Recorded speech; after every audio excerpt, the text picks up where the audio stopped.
So I think we're ready. Okay. Okay.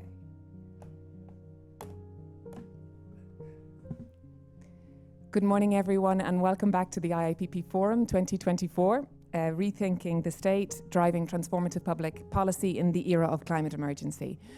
Welcome to any new faces who are joining us today. Welcome back to those who joined us yesterday, and welcome to those who are joining us online. My name is Nora Clinton, and I'm head of the Mission-Oriented Innovation Network at IIPP. Yesterday, on the first day of the forum, we explored rethinking the state in the era of climate emergency on a macro level through looking at the topics of finance, public sector capacities and capabilities, and industrial policy. This morning, we're going to take more of a meso and micro view on the role of the state, looking specifically at the role of design, and also at a very granular level, looking at the role of mission managers, and in this case, net zero mission managers, in driving transformative change in countries. And we will be holding a workshop this morning called Think Like a Mission Manager, where we will be speaking to case owners from Ireland, Netherlands, Denmark, and France to hear what their work on driving a net zero mission looks like, and also to help them with their thinking. So, first of all, just on a housekeeping note, we have provided you all with the link to the forum microsite, which displays the full agenda. We want this to be a rich conversation with you, and so we have set up a Slido. So please, as the panels are discussing throughout the day, please send your questions through. And once again, I said this yesterday, there are no fire drills planned. If there is a fire alarm, please follow the green signs and leave from the nearest exit. So we're going to kick off our first panel today, and that is called Designing Transformation, and I would like to welcome Rowan Conway to our space. Rowan is the Deputy Director of the Just Transitions Finance Lab at the Grantham Research Institute on Climate Change and the Environment at the London School of Economics. She is also a Policy Fellow and Visiting Professor of Strategic Design at IIPP. From 2014 to 2019, Rowan was the Director of Innovation at the Royal Society of the Arts, where she set up the RSA Lab, an experimental space using design methods to explore, prototype, and test research insights and policy ideas. So I'm going to welcome Rowan to the lecture, and she's going to introduce the panel for today. Thank you.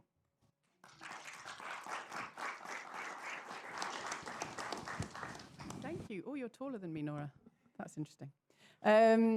It's really lovely to be here. Thank you for joining us. I'm here really in my capacity as professor in practice. I always feel a bit fraudulent because I'm still in the last gasps of my PhD. Professor in practice of strategic design here at IIPP, because I teach a course here called Transformation by Design. And it's part of the Masters in Public Administration. And it's the way that we segue, if you like, from some of that very, I'm trying to think of a word that's not intense, the very focused work on economics and public policy, and we move into the space of capabilities. And on one side of the course, we have Transformation by Design, which was conceived with Dan Hill, and I lead it with Gabriela Gomez-Mont now. And on the other side is the digital capabilities, led ably by Mike Bracken, who's also here today. Today's session is really to try and start to break open what we're talking about when we talk about capabilities for new economic thinking and a new era of transformative public policy. How many of you were here yesterday at Mariana's session in the evening? Most people. Okay, so she had a slide towards the end of her opening talk, which talked about transformational policy agendas and what they need. She said they require rethinking in a key set of ways. And she used the word design a number of times. So she talked about we need policy design, a shift from market fixing to market shaping policies. And how do you do that? You know, very much this is the question of yes, but how. She talked about institutional design. How do you think about ways of setting in train the way that people do things in places? How do you design whole new institutions? How do you have, you know, labs that focus on particular missions or are targeting a particular type of action? How do you think about a new social contract? All of these things need to be designed, and they need dynamic capabilities, which is a phrase that we'll be working on a lot today. And dynamic within those capability suite is the ability to do adaptive learning, to think experimentally, and to be able to be sort of publicly entrepreneurial, you know, actually flex some of the muscles that are enabling us to think differently. Because designers really think in that way. And lastly, they also have been building participatory scaffolding. And she talked about this final thing in terms of transformative policy agendas, is that they need co-creation and participation. And community engagement, stakeholder dialogue, empathy and listening are all things that have been built into this kind of concept of design thinking, if you like. And we're not just trying to reappropriate industrial design thinking and then put it into a public administration context. We're really imagining what design can be for a transformative agenda. So I'm going to start with a quick introduction to what we mean by transformation by design. And then I'm going to welcome our wonderful panel. We have Julie behind us. And we can see you, Julie, just so you know. Please do not swear, as they say on Big Brother about 100 years ago. That was the last time I actually watched any kind of content that wasn't about rethinking the state.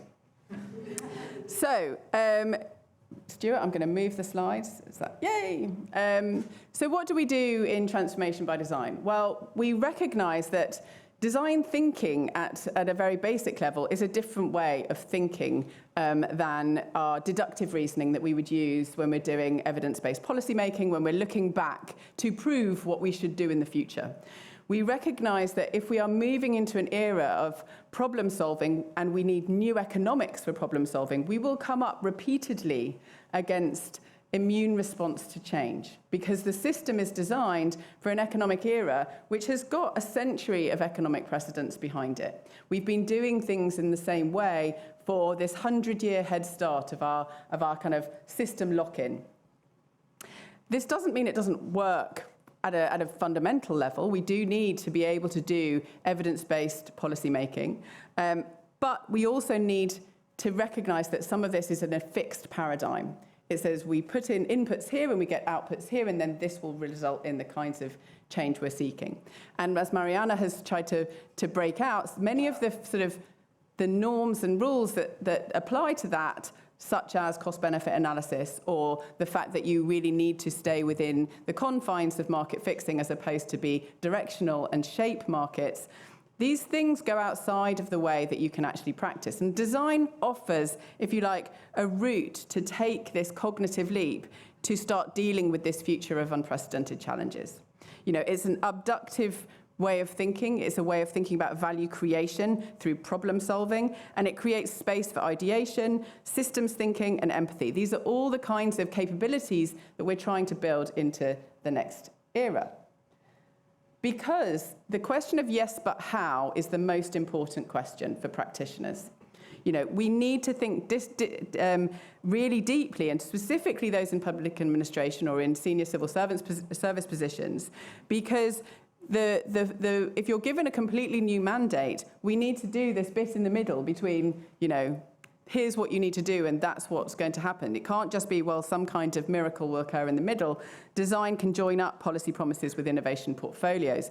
And design has been working its way through government, you know, very much stimulated by the work of GDS, and continued. We have Sanjan, who's not allowed to talk, from Policy Lab because it's PERDA, but he's in the front if you wanted to have him in the break. the work has been diligently done in policy labs across the world now, and we're trying to look at these practices and start saying there is a practice suite that we can lean to try and address some of these emergent transformational policies. Because it's really now time to move from theory to action. It's not just narrative adoption. Narrative's really important, but if you stay with narrative adoption and you talk about missions and you've learned the language of missions, but actually you don't know the practice of missions, you will just get, and this sounds terribly academic, but isomorphic mimicry, or otherwise known as old wine in new bottles. The idea that you're actually just reappropriating existing stuff with a mission wash. Really what we need to do is start to think in a very deliberative way, taking these new theories, building them into policy mandates. So where we say things, they become a policy mandate, but they need to be synthesized, and that's where design works, to really take this into the space of action. Because if these two things are separate, where you have a policy mandate which stays rhetorical, it's just words, and then you have practice which is sort of a continuous business as usual design cycle, the two things have to connect with each other. So it becomes much more circular. Policymakers and practitioners, though, are largely unready for this shift in practice because it's really uncomfortable. Although people who've been working in policy labs are very, very used to this kind of discomfort. The idea is that design offers a way to cross this say-do gap with wise experimentation. And we've got to be very careful, especially when we're working in public policy or working with people and safeguarding issues, that we don't start turning people into lab rats when we talk about experimentation. Wise experimentation is really important to think about. But there are things we can build on from the kind of suite of design, this human-centered approach to innovation that draws from a designer's toolkit to integrate the needs of people, the possibilities and the requirements. In this case, this is Tim Brown talking about business success, but it's still useful to think about, can we actually do the things that the policy mandate is trying to say? And design helps us go through that space. And so I'll finish here just to show you what the transformation by design learning journey is, that we actually recognize, and Dan has a whole suite of work on this, which hopefully he will speak to. But we really built this concept building on a variety of inputs.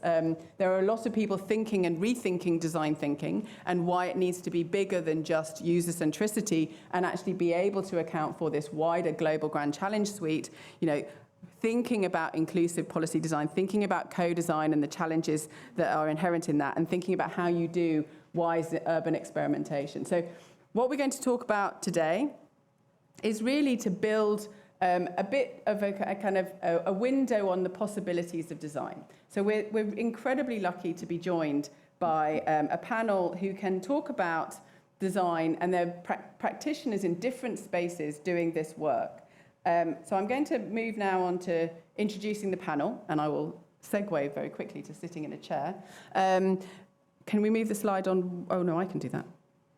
I don't know what that is. That's not right. Sorry. Can we put the slide that shows the panel? I'm really annoying to people who do this kind of thing. Sorry. But today we're joined, there we go, we're firstly by Anab Jain. She's the co-founder and director of Superflux. She's a designer, futurist, filmmaker, and educator. And Superflux works with businesses, cultural institutions, academic partners, and government bodies to adapt and innovate through periods of uncertainty and change and build more just futures. Anab's done some really interesting work at the intersection with policy as well. It's very, some really interesting speculative designs. She's done some design work recently working with Policy Lab and DEFRA to think about opportunities, and hopefully she will be able to speak to some of that later. Our second panelist is Dan Hill, the director of the Melbourne School of Design. He's a designer and urbanist, and his previous leadership roles include the Swedish government innovation agency's Vinnova in Stockholm, where he worked very diligently on putting together a missions design playbook. I would advise anyone who's working on missions, you can still download it as a PDF for free because Vinnova's great. And I would highly recommend finding that link and then taking it away as one of the things that you put in your toolkit for going back and thinking about your dynamic capabilities. But before that, he was in London and in Sydney with Arup, and then also at the Finnish Innovation Fund Citra in Helsinki, as well as the UK Future Cities Catapult and the BBC in London. He is a visiting professor of practice here at IIPP, and he was, we were wingman buddies for 3 years, but then he left me and went to Melbourne. So I'm speaking to him today, but actually in real life I don't speak to him anymore. And finally, we have the wonderful Julie Hjort, who is behind me. And we are joined virtually, and she would be here. She was here last year, but you've got something very important to do this afternoon, so we're very lucky to have her. She's Director of Sustainable and Circular Transition at the Danish Design Centre. She drives the DDC's work on sustainable transformation and is passionate about mobilising cross-cutting interdisciplinary collaborations to drive collective sustainable action. She's done some really, really good granular work looking at circular economy transitions, and the DDC Missions Playbook is something that she will be talking about when we get into the discussion. So how we're going to move now is that I'm going to ask each of the panelists to do a brief introduction to their work, and then we will come in to have a conversation about design practice. So we'll go panelist by panelist through their work, and then we'll do a Q&A, and then I'll open it up to the audience for some questions. So I'm going to segue neatly over here. And I think, Anna, we're starting with you. If you want, I think they're in charge. Are you in charge? Yes, they're in charge. There we go. You can see. So, over to you. Introduce your work. We'd love to hear about the work that you have done. Thank you, Rowan. It's a pleasure to be here. I've got notes. I'm not looking at Twitter. I'm as a co-founder of Superflux, I suppose. You might say we are a speculative design, experiential features, research and practice studio. But at the heart of our work is really reimagining the fundamentals of how we live, how we sort of imagine possible futures that, the idea being how do we move from where we are right now and imagine other possibilities with the intent, with the mission of leaving a meaningful legacy for our planet and its future custodians. So as an example, more grounded work we do, I think, so this idea of reimagining how we live and how we shift perspectives and imagine alternative futures requires policy shift. So in that context, we do a lot of work with government and policymakers. This is a project from a long time ago where we were invited to help the government of UAE generate their energy strategy all the way to 2050. They had a lot of data. They had a lot of data showing they needed to invest a significant amount in renewable energy, but being in Dubai, there wasn't really an incentive, for instance, to invest in public transport. So we looked at the data, we extrapolated it, created quite tangible experiential features that the ministers and members of energy companies could step into. And one of the things at that point that we do is try and find ways to bridge the gap between data and action. And that is the space of imagination, that you have the data that says by 2036, your city will get so polluted, X number. But that is a slide in a deck, and it does not shift the way you act, because there is something called temporal discounting. It's really hard for you to put yourself into that future and imagine what that polluted world would look like. So for things like that, we create what we might call experiential artifacts using the power of speculative design. In this instance, we created air from the future. So we worked with scientists in my hometown in India because they were okay to create really quite lethal air samples, as opposed to any lab here, I think, partly. And we created extrapolation versions of air where you have much higher carbon monoxide, sulfuric dioxide, and so on. And we took a sample and presented it to the ministers and the prime minister. And it was pretty noxious. And it's not to say that, that just one whiff of air helped them change their policy, but it brought home the point that this is the air you are leaving behind for your children and grandchildren to breathe. So it's that space of imagination, but not just imagination at a conceptual level, tangibly situating yourself in the future. I don't know if there's the other project I want to talk about would be the work we've done with Sanjan and his team at Policy Lab in the UK. Sanjan's team, Policy Lab, and DEFRA Futures, Phil Tovey, were interested in how can we bring the more than human-centered approach, which we use in our practice, to policy work. So they were they were working with policymakers to imagine policy for the future of our rivers post 2043, because believe it or not, we already have policy till 2043, which in itself is questionable. But nonetheless, so our starting point for that was, how do we really reimagine, how do we work with our ecosystems? So our question was, what if AI spoke for our rivers? And using that as a starting point, we started to reimagine how AI and artificial intelligence can work with ecological intelligence and human communities, and more than human communities, to foreground the interconnectedness of our ecological systems and present that to policymakers to show that any decision you make about how a river flows, where you put a dam, where you decide to do rewilding or not, will have first, second, third, fourth degree order consequences on the entire ecosystem. And again, the most important point here is that normally design is brought in as at implementation and evaluation stage. Our interest is in how do you bring design at the operative stage before decisions are made, before the cost abatement mentality sets in, and anything that you do for design is an additional cost. So our intent with design work of this kind is to bring it upstream and work more directly in the decision-making space. I'll stop here.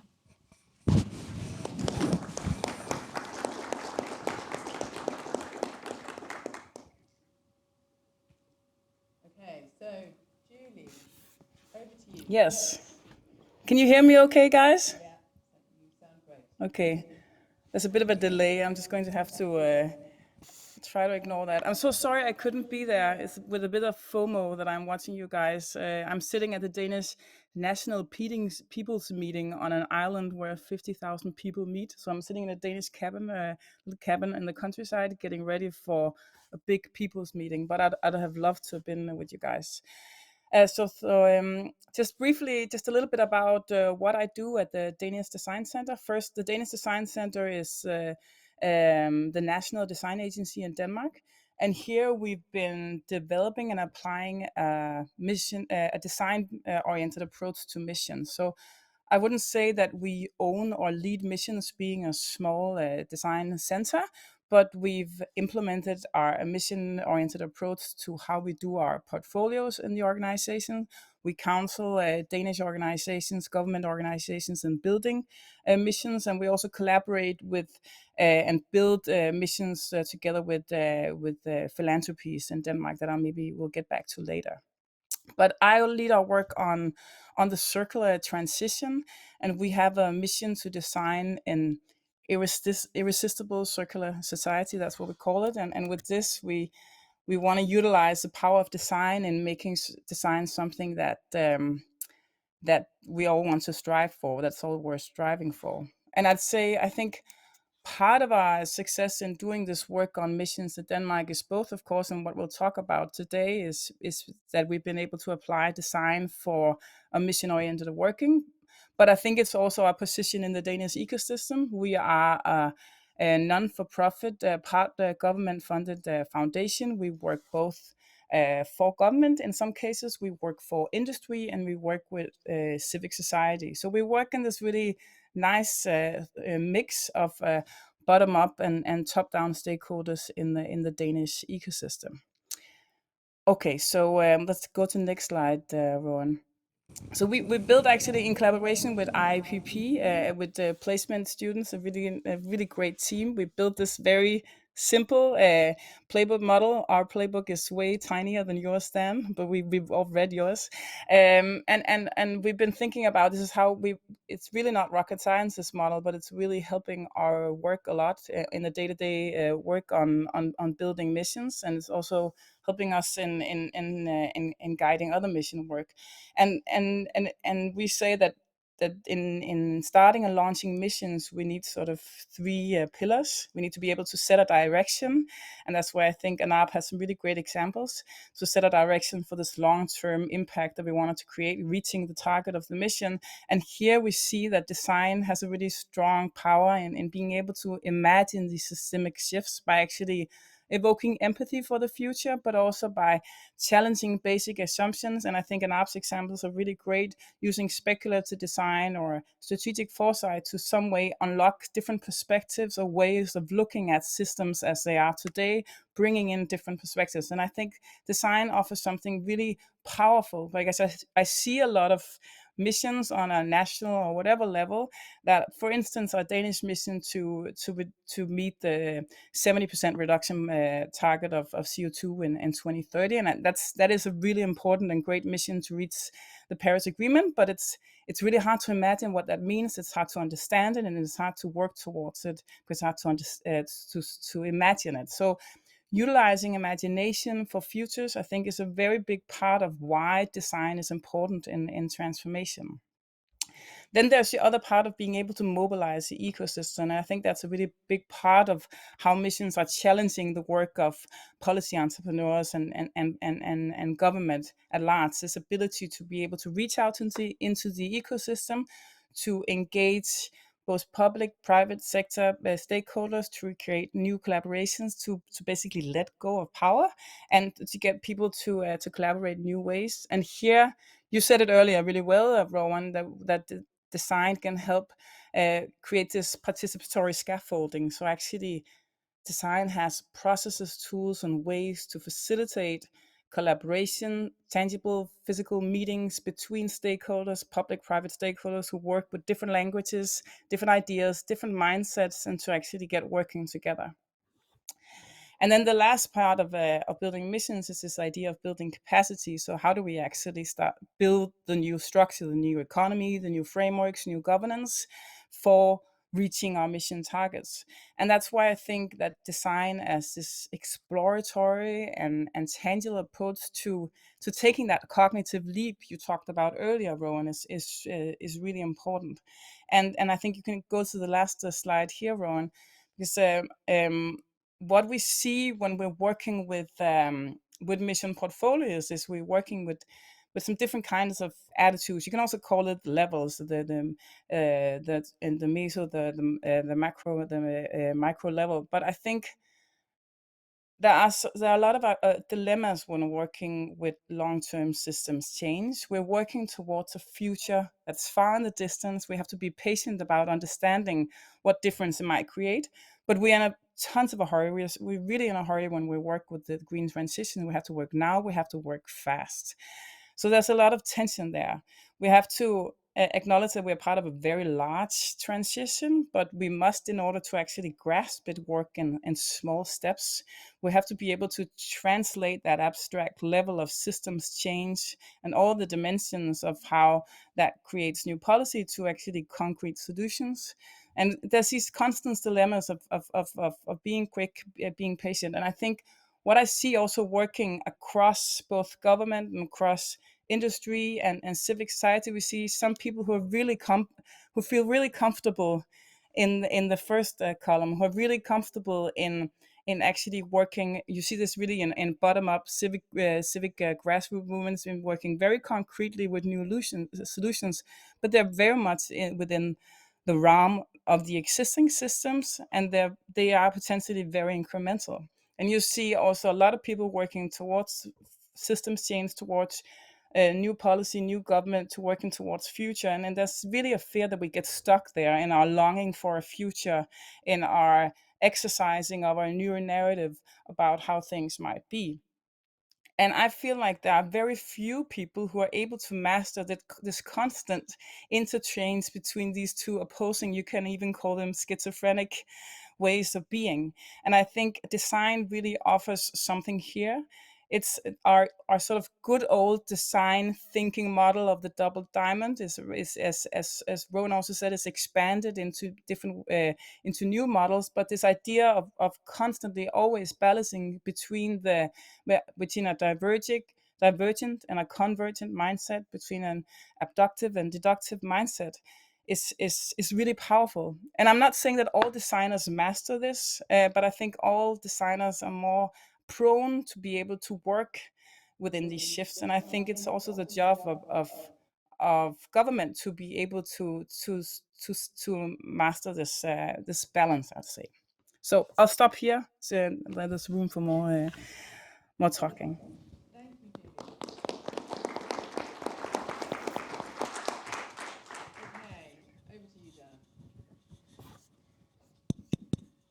So, thank you. Thanks for inviting me. That was great, Julian and Abba, as usual.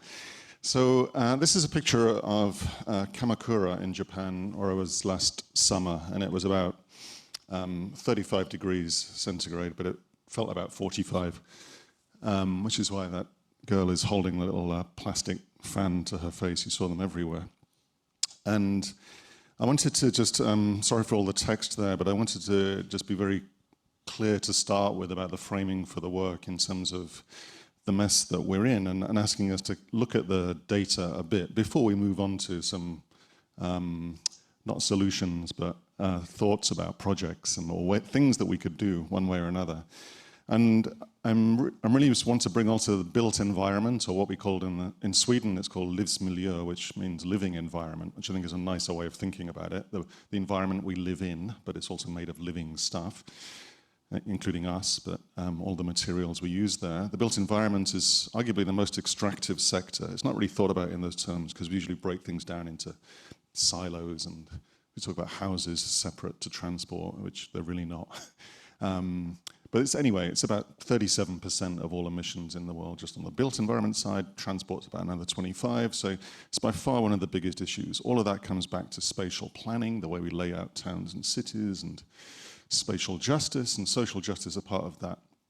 Moreover, it's made of stuff. And this is something that work here at UCL that Josh Ryan-Collins has been very powerfully leading. Of course, all our houses and towns and things are made of stuff. All of that stuff comes from usually somewhere else.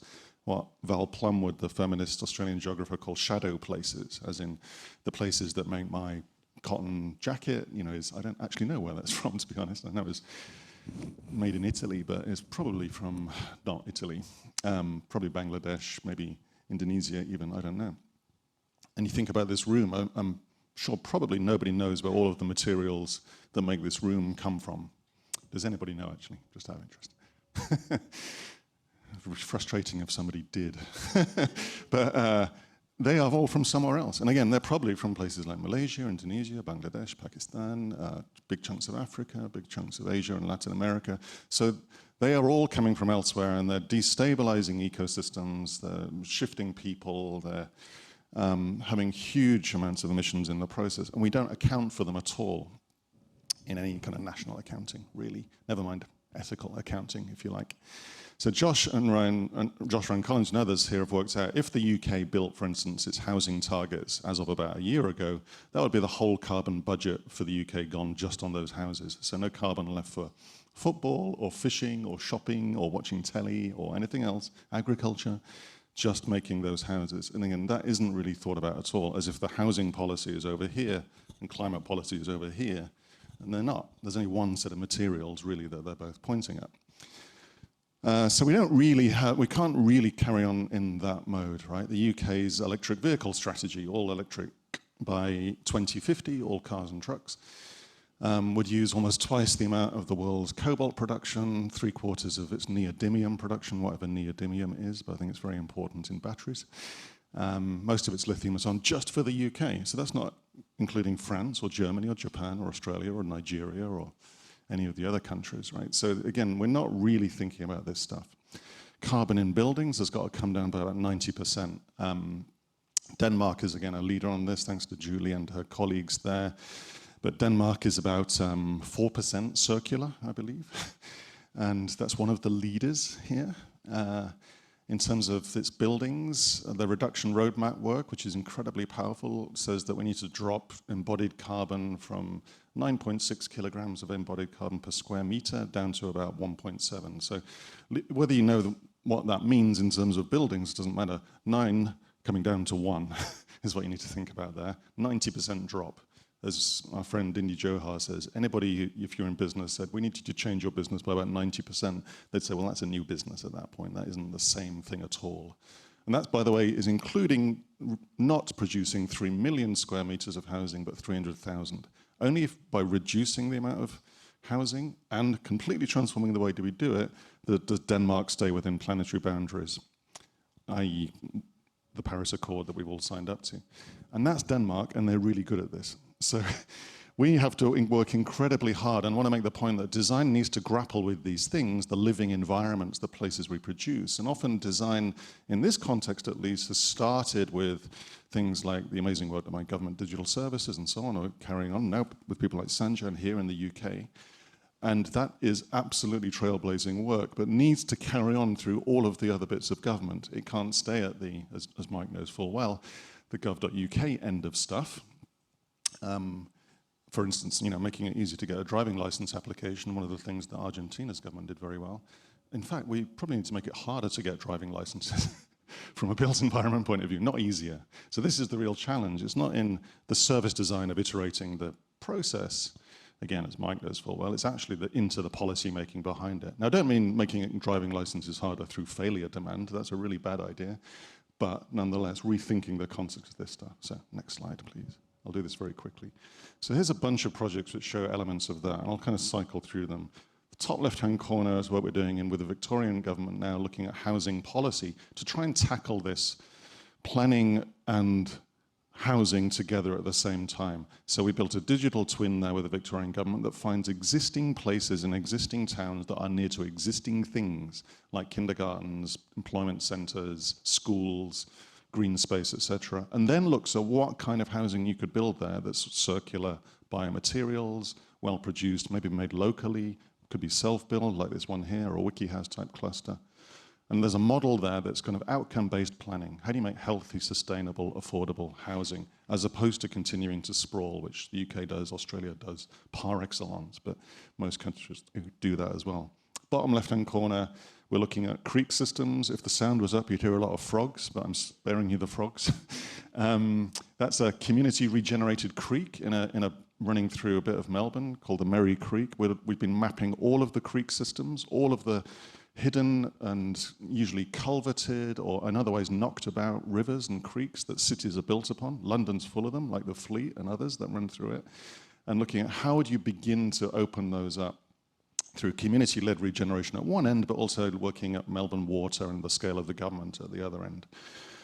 The bottom right is work that is in Sweden, which Rowan is very kind about, and you can, again, read the book on that. But that was really about how do you think about a 1-minute city of the street where people can redesign their own street and make things together in a very participative way. This is very mission-led work, but also includes the National Transport Agency, Volvo Cars, Voi, the health agency and others, and think through, well, how would that what happens if we began to transform streets like low traffic neighborhoods in London, but actually all of the streets in the country, all 40,000 kilometers of it? How would you do that?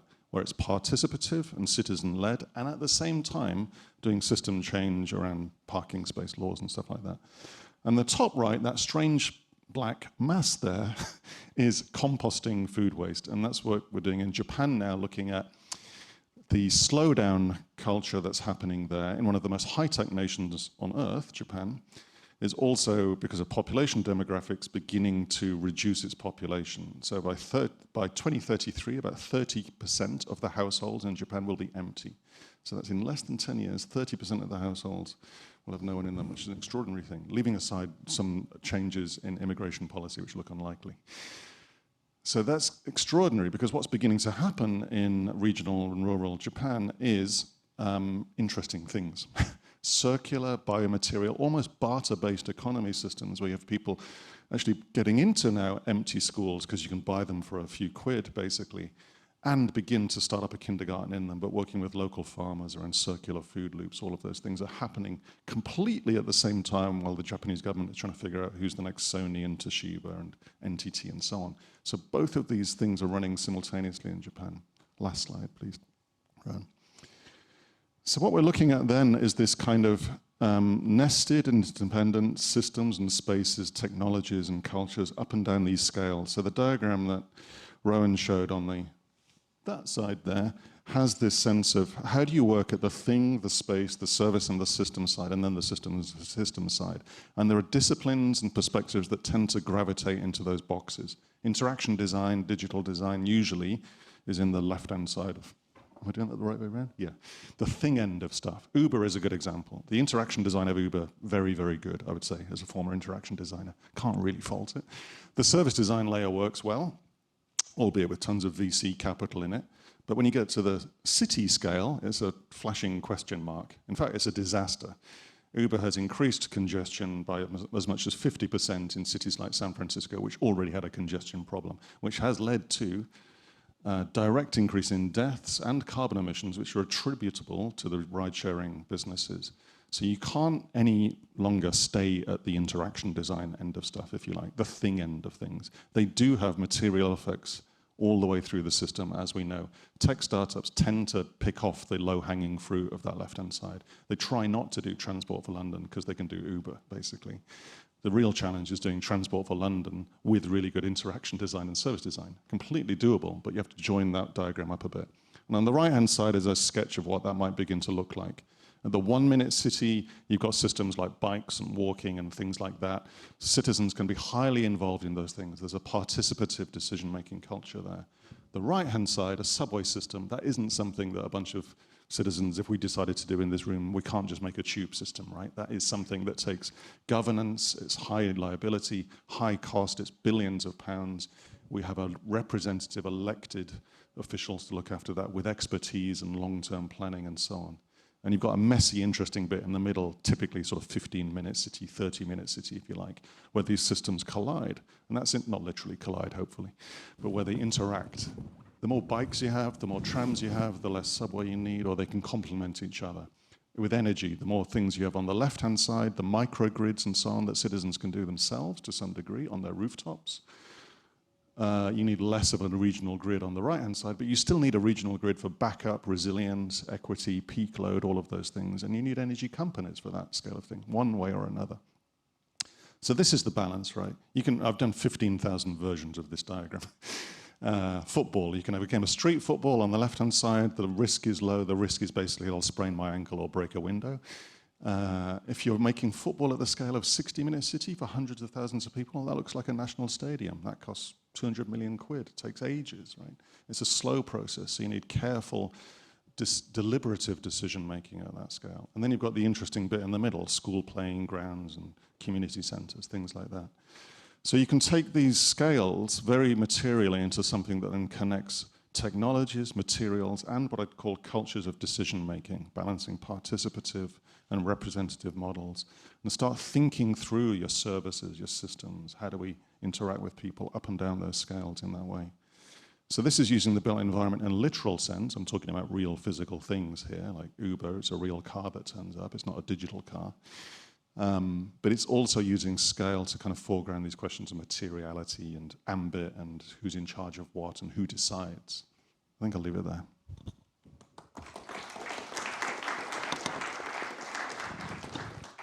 Thank you very much. I'm wondering if we are all passing a mic now. We might be all passing a mic. Thank you. I mean, I think they're so interesting. All of you are...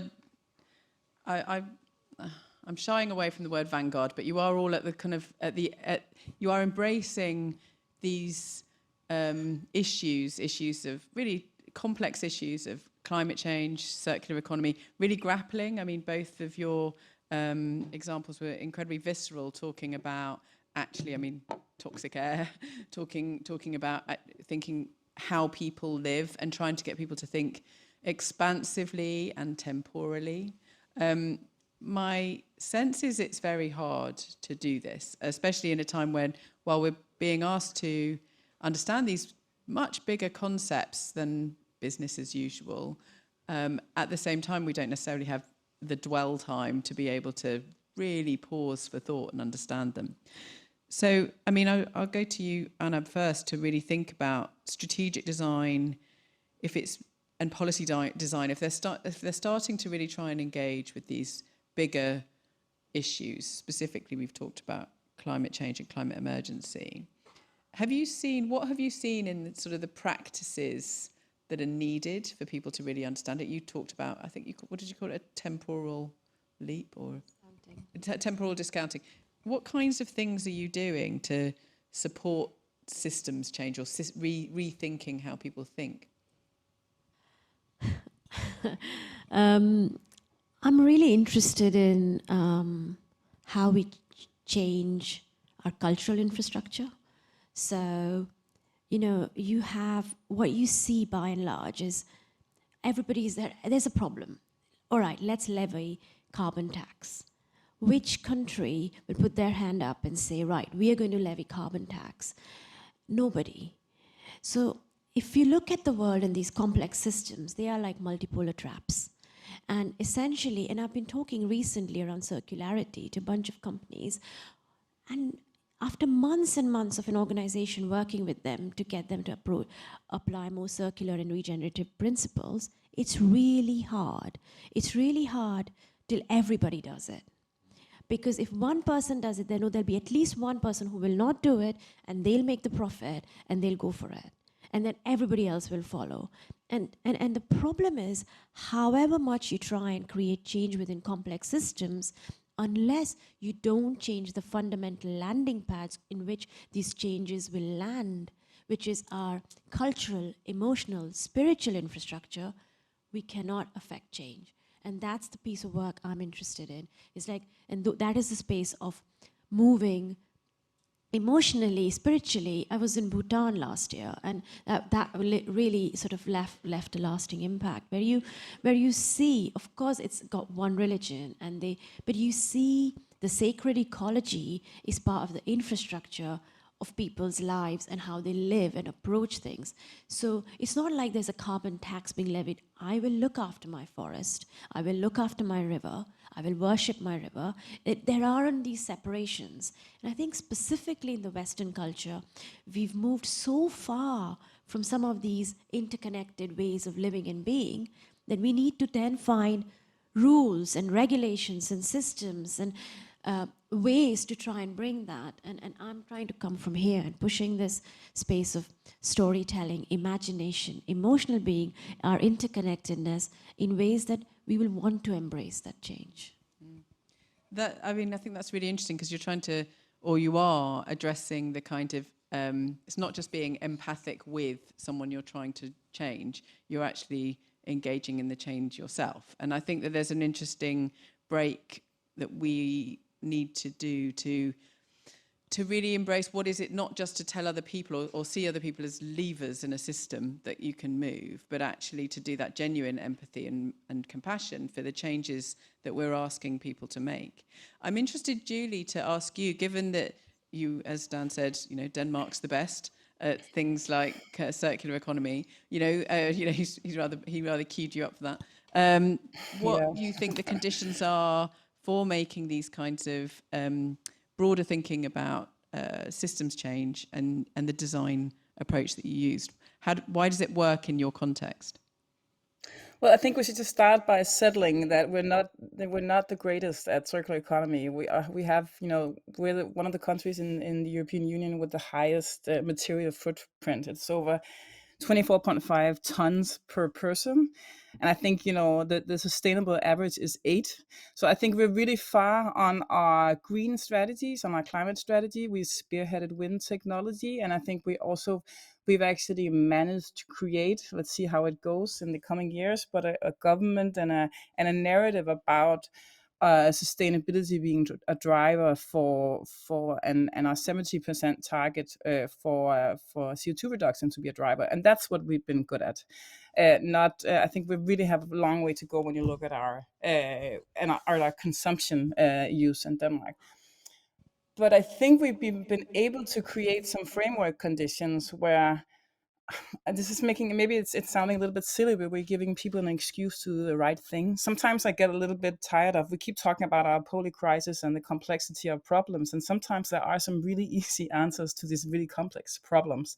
For instance, if you look at agriculture, if we change land use and we reduce animal productions, we can very, very easily meet the targets. But our systems and our structures are not allowing us to work towards the targets. So it's not so much the problems that are hard, but it's our systems that are problematic, right? And I think what we've been doing, and I'm just going to talk about DDC, not about how we're like solving the problems of Danish sustainability, but what we've been able to do in several contexts at the Danish Design Center is do programs and projects where we create some framework conditions where we create room to experiment among both companies, among policymakers, government. So by, for instance, getting philanthropic funding or creating a safe space, we can mitigate risk about collaborating in different ways.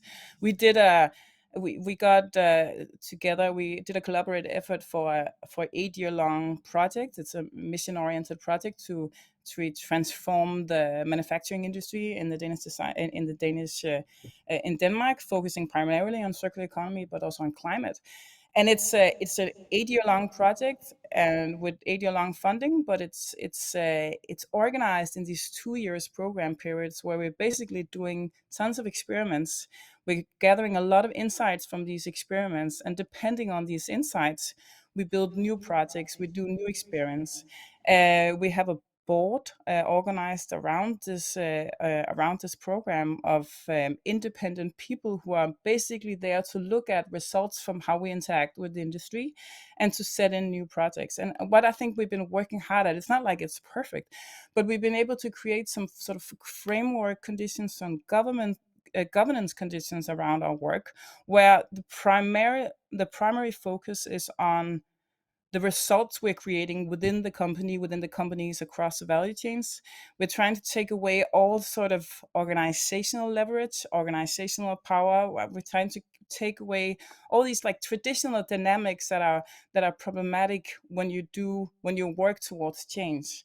So how can we create some framework conditions around the few people that are actually willing to change? As you say, Anab, it's really hard to be one circular company in a linear industry, and you can't wait for everyone to get that epiphany. So how can you sort of lure those people in, create some framework conditions around them where it's possible to them to experiment. It's not too basically it's not too expensive to make mistakes. It's not too dangerous to create collaborations across the value chain and open up. And you get to gradually see the results of the change you're making. You're trying to create those interventions. So I think it's very much about also having empathy with the people you're asking to, as you said, Dan, change 90% of their business. That's really an insult, right? So how do you make that possible for them, and how do you de-risk that whole process in the best way you can? I'm not saying it's easy, but it helps. There's a lot of human interaction in it, in terms of just the being able to actually hold difficult conversations. I think it's easy to talk about rebalancing power asymmetries, but sometimes that is a conversation at a time, and that can be really quite challenging to hold. This is my last question before I'm going to go to the audience. So if you have questions, start thinking about them. And I'm going to ask you, Dan, really, what do you think are the opportunities and the limitations of design as a tool for this kind of change?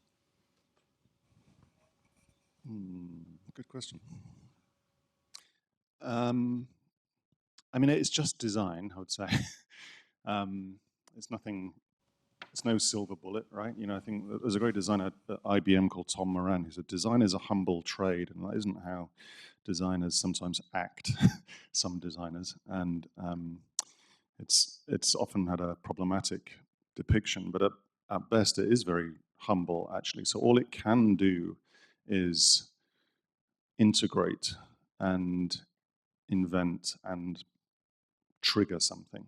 So it does a series of those things, I guess. It can connect ideas together, and it can bring form to ideas. So if you think about a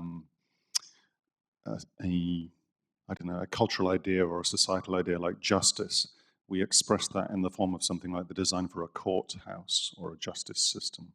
And that's what design can then do. It encapsulates those societal ideas and makes them into tangible things. That is useful and powerful. It only does that in discipline and integration with anything else. Even to make a courthouse takes 15 different disciplines at least. And so the designer's role there is often not to be the leader of those things, but to be the kind of, in an orchestra, it would be the conductor, I guess. It's not the lead violinist, which is probably the most important kind of person there, but the conductor's job is to just make everything hang together and have a certain kind of harmony to it, I suppose. Benjamin Zander, the conductor, famous conductor, said his job is to make other people powerful as a conductor. And that's the kind of the spirit of it. I think in football, again, it would be more like central midfield, not the striker. They're not the person scoring the goals. They are the person weaving the play together a few steps back from that. So I think it's humble at best. I don't want to overplay it at all. But it can do that integrative thing. It can do the synthesis, as in make something. It can invent. It's usually about cultural imagination or invention. I think Anab's work is amazingly powerful in this respect, as in it can make you think or understand something in a completely different way using imagination. And that is part of design's toolkit. But it can also then connect that to a series of work to be done, one way or another. It can turn that into, like Herbert Simon said, I suppose, it's a course of action in a certain direction with some intended outcomes or a set of possible trajectories forward. And that isn't something that other disciplines always have. The more analytical ones or engineers, they're very good problem solvers, but they're maybe not so good at opening up the alternative routes that are possible. So those are the things that I think design can do, but you can also see from the way I'm talking, I hope that it's got hard limitations on those things. It can't do all of the other disciplines, but that's really not its job. It is to be an integrator and a kind of team player, not try and take over or do everything itself. Thank you. I think that leads into that first Slido question. I think there's a lot in there really, though, about how does the designer show up, insofar as there's unlearning to be done as much as there is learning. So it's not all additionality. And I think sometimes a designer enters the room at a slightly meta level. And I'm not saying that they should be coming in as the sort of, what did you call it, like the striker, and saying, hey, I'm in charge, get out of my way. But ultimately that challenge of power asymmetries is a challenge for designers as well. I really hate Slido. I'm just going to say that because I think it totally sucks. So I'm going to go to the man who's put his hand up. Ha!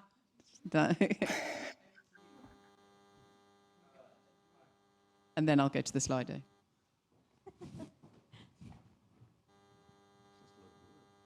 I agree on Slido. It's always better to have a human interaction. Anyway, my name's Huel. Imagination.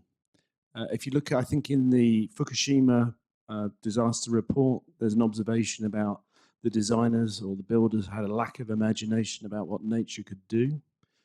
In this country, have examples. They go all the way, they probably go back a long way, but the Aberfan disaster, which killed 128 people, another lack of imagination.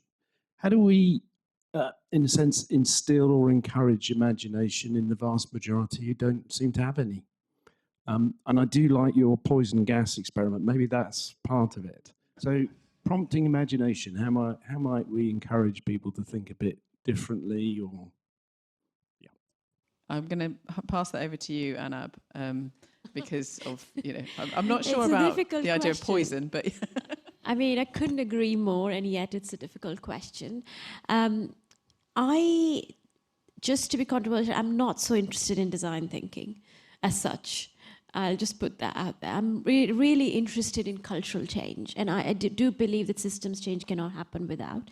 So I'm really interested in a fractal approach to change. So, rather than focusing on things like behaviors, technologies, projects, how do you seed agency at small scale, and then how do you sort of shift that scale to larger scale? That's where imagination comes in. And I'm again going to be controversial and say imagination is not just making nice stories and putting that, but I would try and look at how has cultural change happened historically. Like, how have suddenly radical movements happened in many parts of the world through rave culture, through large-scale movements, social movements. So I would really urge to think of imagination in the broadest sense. I'm personally interested in the ideas around gossip and rumor. There's a lot of anthropological research to show how what is the value of spreading gossip and rumor and in stealth mode to start to shift mindsets and seed imagination in people for other ways of being. So just to leave it as a provocation to you. Yeah, can I follow up? I think it does link to that previous question, I think, as well, around the kind of the role of people. There is problem solving, and there's a time for problem solving, and disciplines other than designers are usually much better at that. Actually, engineers are really good at problem solving. Our friend Jack Schultz said, dentists solve problems. Plumbers solve problems. If there's a leak in the roof here, then call a plumber. Don't call a designer. A designer will walk in and say, "Well, what is water anyway? And is this leak an opportunity? Perhaps you just need to get it fixed."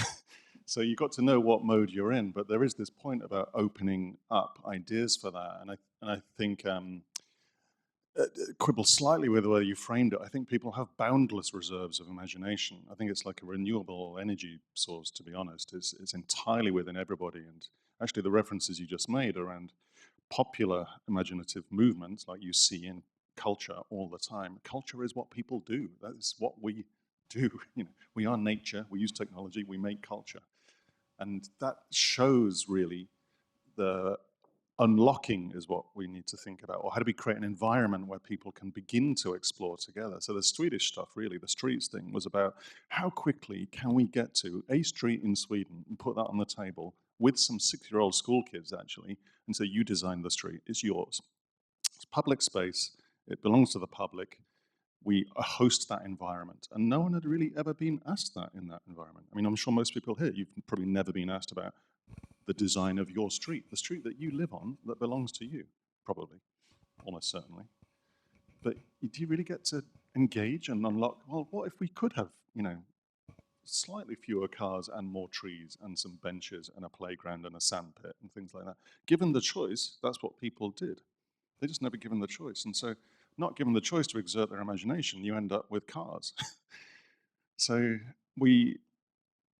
the powerful thing, I think, was school kids are brilliant at that. They're much better than government ministers, with all due respect, coming up with ideas for those things. But the important thing was also doing that with somebody from the National Transport Agency, who was in charge of the parking space law in Sweden, actually. And she did all of her work from the middle of Sweden. And she'd worked there 25 years. And I'm not going to betray anything here, but we took her to the launch of the streets that we'd redesigned with school kids and others on the street. And she said, this is the first time in 25 years I've ever been to a project.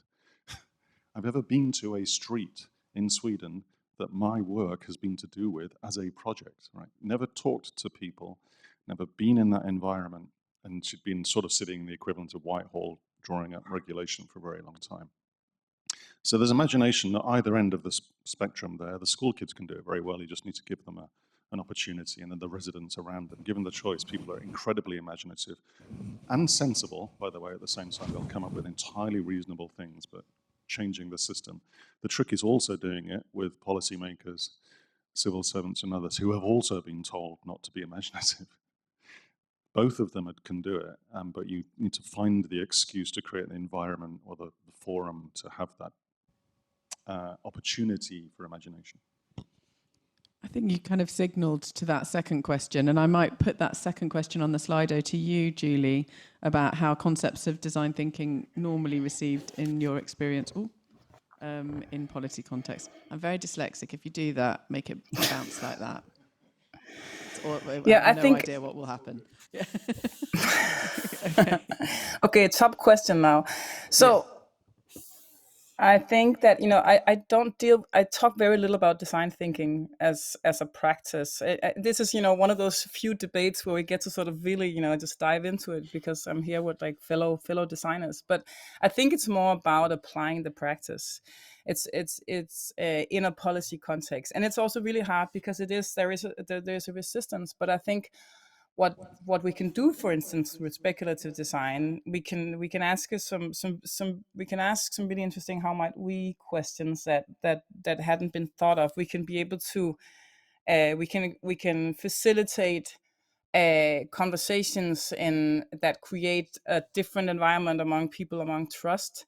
And then sometimes, and we can create experimentation, we can identify. I think that's really important because we're talking very much on a meta level here. A lot of design is really identifying those really, really granular interventions that we could do within that specific context, within that specific policy department.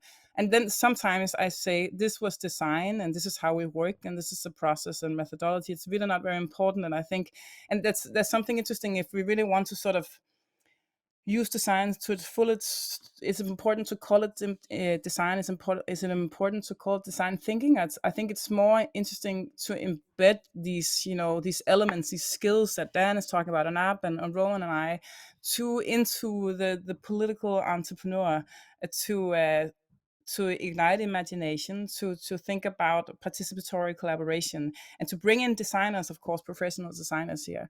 But I've seldom been very, very sort of successful in sort of selling design, and that sort of it sort of lands in the wrong department in the organization. It lands in the capacity building, sometimes team building departments in government. But I think it's been really interesting talking about how might we work in value chain collaborations within plastics, within the circular economy. And here, if we can bring people together, if we can find incentives, if we can create that space, then I don't think it's a problem. Really, it's not a problem at all, especially we have the good arguments. We have, we have the problem, we have the stakeholders, we have the commitment. Then it's just about designing. And I just hope more will do that and don't worry so much about selling it, if that makes sense. And I think we've seen this sort of establishment of policy labs and the way that they've become they've matured over time, and they're definitely relevant parts of the policy architecture now across the world. So I think there's I don't think there's necessarily that you have to win the argument that you need design. Maybe others, Andrew might say, not sure, but actually it's really sometimes about the application. Like, is design needed in this application? So you might get not asked into a particular room. So it's really trying to find the way to address that. Oh, the Slido's gone. That, I think, is a signal that we need to hurry up and close this session to move on to the next one. I'm sorry that we didn't get to all of the questions. Those questions were massive, and how do we design out crime and move beyond profit-centered thinking? I encourage you to talk about those together in the break. But before I say goodbye, I want to say thank you, firstly, for Julie, even though you are coming from a cabin in Denmark. Everyone, a round of applause for Julie.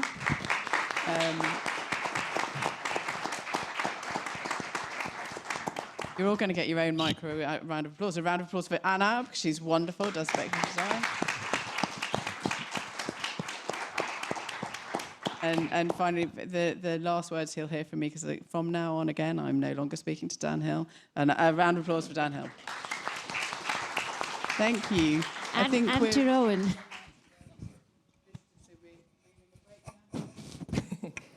Thank you so much, Rowan. Yes, we are. We're going to break now. Once again, thank you to our amazing panelists. I love when we have designers in the room. It tends to bring down the level to a very, warm, generous conversation. I mean, it happens in other conversations too, but I feel like these conversations are always deeply engaging and deeply human, which is what we need. Very simply. So basically, we're going to take a break. After the break, we invite you to come back and hear about IIPP's work on developing a public sector capabilities index. And also, we are going to run 4 workshops called Think Like a Mission Manager. And we're going to be talking to mission managers from across the OECD and hearing about how they are driving their net zero missions in their own context. That will be a workshop setting. You'll really get to engage with each other and have more time for you to chat to each other and with those mission managers. So we're going to come back here for 10:30. We're going to kick off at 10:30 because we have lots still to do. So thank you so much.